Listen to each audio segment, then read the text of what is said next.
Assalamualaikum warahmatullahi wabarakatuh. Salam sejahtera semuanya. Saya Fitriana Ramalubis dari Universitas Muhammadiyah Tangerang, Prodi Pendidikan Bahasa Sastra Indonesia.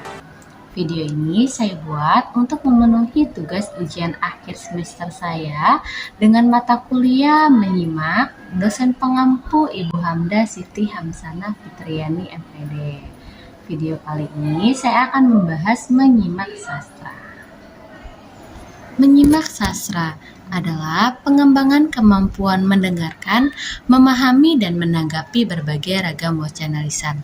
Sasarannya agar siswa dapat mengembangkan kemampuan dalam memahami pikiran, perasaan, dan imajinasi yang terkandung dalam karya sastra yang dilisankan.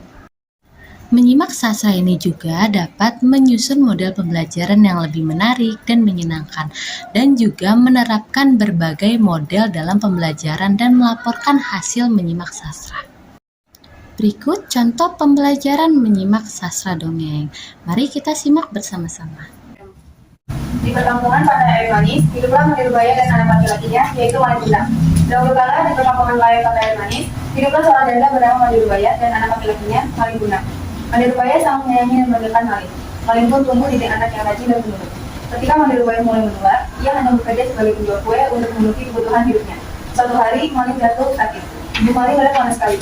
Mandirubaya pun berusaha sekuat tenaga menyelamatkan Malin berkat usaha keras ibunya sampai merasakan tabib nyawa Malin masih diselamatkan. Setelah sembuh, ibunya semakin sayang kepada Malin. Begitu pula dengan Malin, ia yang amat menyayangi ibunya. Setelah dewasa, Malin berpamitan kepada ibunya untuk pergi merantau bersama kapal besar. Kapal besar setahun sekali merantau ke pantai air manis. Ketika sudah dewasa, Malin meminta izin ibunya untuk merantau dengan kapal itu. Awalnya ibunya ragu, tapi dengan berat hati, akhirnya mengizinkan anaknya pergi. Malin pun pergi berbekal 7 bungkus nasi yang dibalut daun pisang dari ibunya. Malin juga menenangkan ibunya bahwa tidak akan terjadi apa-apa dirinya pergi perantauan. Mandirubaya selalu mendoakan anaknya agar selamat di pelayarannya. Setelah kepergian Malin, hari-hari terasa berjalan lambat. Bagi Mandirubaya, ia selalu memandang ke laut dan mendoakan anaknya agar selamat dalam pelayarannya.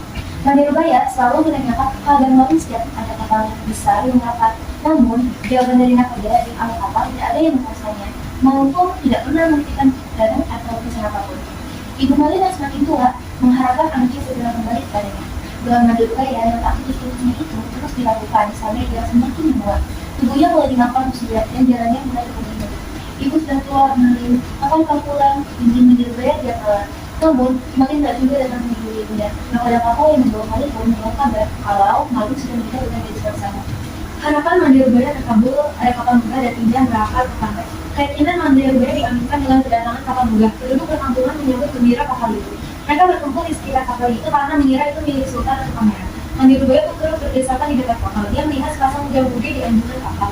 Pasangan itu mengenakan baju berkilau dan berseri. Ibu Malin itu mengetahui bahwa lelaki muda itu adalah anaknya. Mandirubaya menyambut dan memeluk Malin karena takut kehilangan anaknya lagi. Ibu Malin mendahului sesepuh kampung untuk menghampiri Malin. Dia langsung memeluk erat-erat seakan takut kehilangan anaknya lagi. Isak tangis Mandirubaya pun pecah. Malin, anakku, kau benar anakku kan? Mengambil. Mengapa begitu lamanya kau tidak memberi kabar? Tanya lagi. Malin terkejut disambut oleh perempuan tua dan berpakaian compang-camping. Dia tak percaya bahwa perempuan itu ibunya. Istri Malin merendahkan ibunya. Malin pun tidak mengakui ibunya. Malin mengingat ibunya adalah perempuan tegar dan kuat mengendongnya mana saja, sehingga ia tak percaya dengan orang yang memeluknya. Malin tidak sempat berpikir karena istrinya langsung mengatakan hal yang merendahkan. Menikah jelek ini karena ibumu, mengapa dahulu kau bohong padaku? Ucap istrinya. Bukankah dulu kau katakan bahwa ibumu adalah seorang bangsawan yang sudah di dalamku? Lanjutnya lagi. Dengan perkataan istrinya, Malin pun mendorong Mandirubaya hingga terguling ke pasir. Ibu Malin tidak percaya akan perlakuan anaknya. Dia jatuh dan berkata, Malin, anakku, aku ini ibumu nak, mengapa kau jadi seperti ini nak? Malin bersikap kasar kepada ibunya dan menjawabkan pertanyaan itu. Malin tidak peduli perkataan ibunya, dia tidak mau mengakui ibunya, malu kembali sendiri. Mandiri bersujud di kaki Malin dan hendak meluk kakinya, namun Malin malah menendangnya. Hei perempuan gila, aku bukan anakku, ibuku tidak seperti engkau, malah berkotor. Malin kepada ibunya. Mandirubaya pun pingsan. Ketika itu sadar, pantai sudah sepi dan kapal Malin sudah pergi menjauh. Mandirubaya berdoa dengan pilu dan cuaca pun tiba-tiba berubah.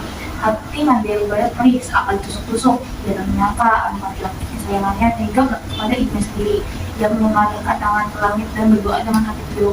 Ya Tuhan, kalau memang dia bukan anakku, aku maafkan perbuatannya tadi. Tapi kalau memang dia bukan anakku yang benar, namanya tundang, aku mohon keadilan menunjukkan. Kata pilu sambil menangis. Tiba-tiba cuaca di tengah laut yang cerah berubah menjadi gelap. Hujan batu lalu badai dapatnya menghantam kapal Malin Kundang.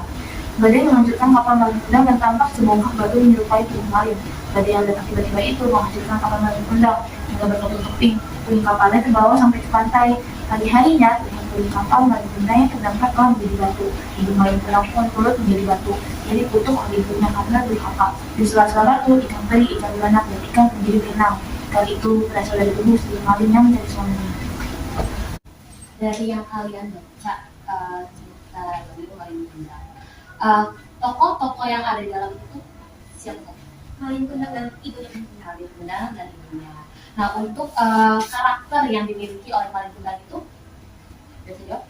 Protagonis dan antagonis. Ya, Karena Malin Kundang bermaksud untuk pergi merantau ke negeri Subang. Dia merubah nasib hidup dan masa depannya. Akan tetapi ternyata Malin Kundang bertemu dengan wanita yang ia cintai dan berubah menjadi sombong. Nah, terus untuk karakter si ibunya ini nih, Baik hati dan juga sangat penyayang karena ibunya sangat menyayangi Malin Kundang. Namun gara-gara Malin Kundang melukai wanita yang dia cintai, dia tidak juga tidak berhak atas dirinya. nah untuk pesan moral yang kita ambil dari cerita ini, Janganlah berkata pada orang tua kita, apalagi dari ibu kita. Ingatlah bahwa segala itu berada dalam hati ibu kita. Oleh karena itu, berlakulah lembut dan baik kepada ibu kita. nah berarti kalian udah cukup memahami cerita dari dongeng Malin Kundang ini. Untuk video yang tadi, ada beberapa hal yang dapat diperoleh mendengarkan pembacaan dongeng. Yang pertama, dapat menilai kebijakan dalam dongeng, karena dongeng biasanya mengandung pesan dari pencerita.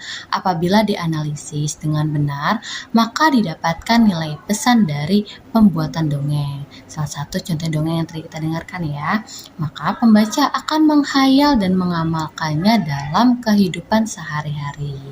Dan yang kedua, dapat mengembangkan dan mempertajam rasa keindahan penyimak. Keindahan timbul karena isi dongeng itu memang benar dan indah. Yang ketiga, dapat mengembangkan sikap berempati dan bersimpati terhadap orang lain dengan mencoba merasakan apa yang dirasakan oleh pencerita dongeng. Dapat juga memperluas pengetahuan dan pengalaman dengan mendengarkan pembacaan dongeng. Nah, yang keempat, dapat merefleksikan hasil pembacaan dalam berbagai bentuk tanggapan lisan dan diskusi. Dan yang terakhir, dapat dijadikan sebagai pembelajaran tentang yang dialami dan dirasakan ketika mendengarkan pembacaan dongeng. Nah, cukup sekian, itu saja yang penjelasan dan contoh dari menyimak sastra yang saya sampaikan. Bila ada kekurangan, mohon maaf. Terima kasih. Wassalamualaikum warahmatullahi wabarakatuh.